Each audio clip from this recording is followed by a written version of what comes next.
लाडक्या बहिणींना फेब्रुवारी आणि मार्च महिन्यांचे पैसे 2 टप्प्यात देणार असल्याची माहिती मिळालेली आहे।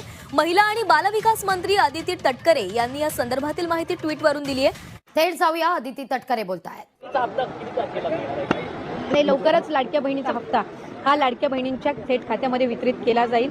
मला आपल्या माध्यमातून सुद्धा सर्व लाडक्या बहिणींना त्या ठिकाणी आश्वासित करायचे की जसं एप्रिल सुद्धा लवकरच त्यांच्या खात्यामध्ये जमा होणार आहे। 3-4 महिन्यापूर्वी जी काही आम्ही बारकाईनं जी काही स्क्रुटिनी असेल किंवा त्या संदर्भातली जी काही प्रोसिजर सुरू करण्यात आली त्याच्यामध्येच काही जी 2-3 दिवसापूर्वी बातमी आली की शासकीय कर्मचाऱ्यांनी त्या संदर्भातला लाभ घेतला।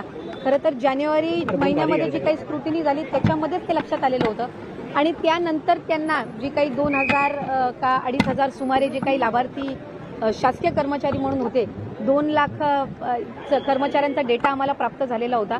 त्याच्यापैकी हे 2-2500 होते आणि त्यांना त्याच वेळेपासून लाभ जो आहे तो देण्याचा बंद करण्यात आलेला आहे।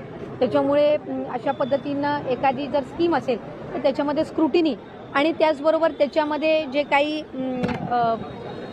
ग्राउंड लेवलवरून ज्या काही वेळेला सूचना येत असतात त्यानुसार योग्य ती कारवाई केली जात असते। अजून सांगायचंय की या रजिस्ट्रेशनमध्ये कुठल्याही पद्धतीची गडबड किंवा कुठल्याही पद्धतीचे 2 आपण त्यांना माध्यम उपलब्ध करून दिले होते। प्रत्येक योजनेमध्ये असतात ॲप आणि पोर्टल। ऑनलाईन पद्धतीने रजिस्ट्रेशन करत असताना 2 माध्यम ही सगळ्या स्कीममध्ये दिले जातात। आपण इतरही स्कीममध्ये तपासलेत तरी त्या पद्धतीने आहे आणि लाभार्थ्यांची संख्या ही सुरुवातीपासून 2-2.5 कोटीच्या संख्येमध्येच आहे। त्याच्यामुळे या संदर्भातला आता नव्याने काही आपण त्याबद्दल कॉन्ट्रोवर्सी तयार करून किंवा लाडक्या बहिणींच्या योजनेला आणखीन बदनाम करण्याच्या दृष्टिकोनातून काही वेगळे विषय इथे काढू नये आणि रेकॉर्डवर काही चुकीचं